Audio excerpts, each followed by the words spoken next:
But the sunshine is here in the BT studios because the inspiration, you can feel it coming up off of Paul Franklin, Master Corporal retired. Paul Franklin, thank you for coming here. I just mentioned, oh, hey, top 10 People magazine. And you looked at me and said, it was time. It was time, actually. Okay, People is good. Time, better. One of the 10 most inspirational people. Yeah. Your story, we could sit here for an hour and still only touch on the tips of the iceberg. So bring the viewers at home in on just exactly what your life has been like.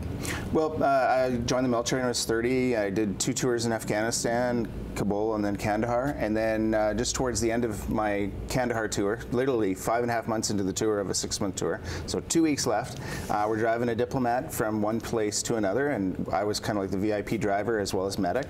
And a bad guy pulled out, and just at the last second, Jeff Bailey called car right, and I swerved. And so instead of killing all 4 of us, he killed the diplomat, but the 4 of us got incredibly wounded and suffered horribly. I lost my left leg instantly, burns to hands and face, right leg destroyed, shrapnel to the neck and all over. And then Jeff had a severe brain injury and he was tossed into a sewer, and Will was in behind me, and he, again, a brain injury and a broken arm, and like, it was pretty crazy.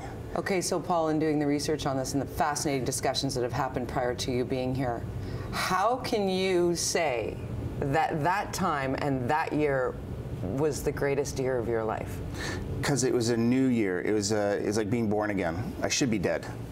So everything after this is just a plus. Everything after this is a gift that I can help give to others and other vets and do things to help change the world. Okay, so I want to get into what you are working on now, but you also have a son, Simon, yep, who is 13 years old. You ran marathons and were exceptionally active prior to losing your legs. What has been the greatest challenge in that regard? The greatest challenge for me is steps. I curse the step, because sometimes I want to get into a building or sometimes a store, and it's a single step. And I used to climb mountains. I used to run marathons, mountain mans, and triathlons, and I can't get over 6 inches, and it's frustrating as heck. Wow. Okay.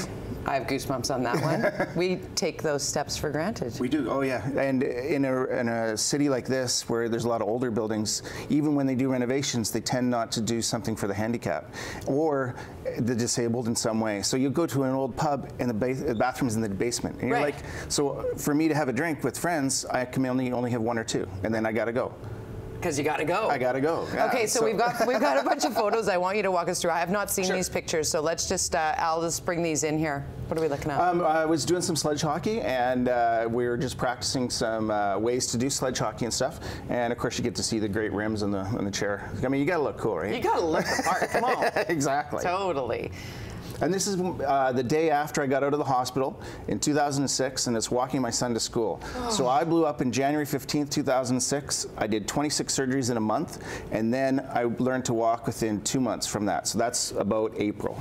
So just after spring break. Wow. Or yeah, mid-March maybe. The moments so many of us take for granted. Yeah, and then this is me in Kabul working with the embedded training team and helping teach Afghan soldiers how to be better soldiers and more professional, and as a medic, and yeah. That's how you get to drive the diplomats. Well, that was before, and that got me to the position that I could do it, and you know, hanging out in the middle of the desert, and you know. Now tell us, as we continue to look at these photos, what is your goal? What is your mission? What are you doing today? What do you want to change in this world? Well, I work with several charities. The Amputee Coalition of Canada. Their goal is to help change the idea of how amputees rehabilitate themselves back into the community. So we do peer support, one-on-one talking with amps, and there's nothing better than a double above knee amputee talking to another double above about the challenges. Otherwise, someone will say, "I know how you feel," and it just falls flat. Right. Then I also work with Tamakonter. It's a post-traumatic stress disorder charity, and what I like to do is go on stage, talk to them, and say, you don't have to have PTSD.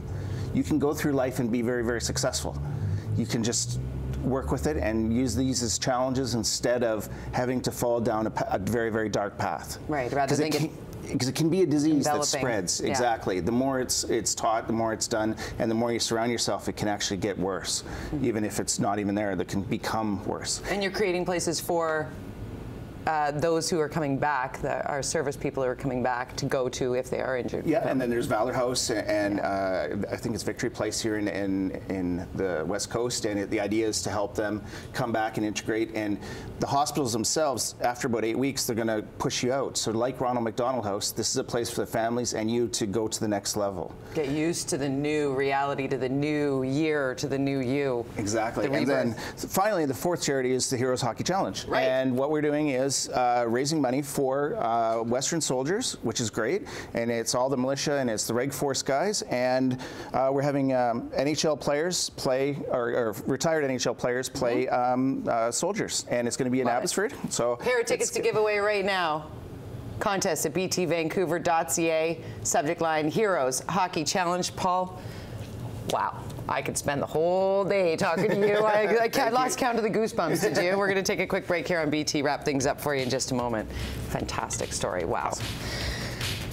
I'm going to change the way I live because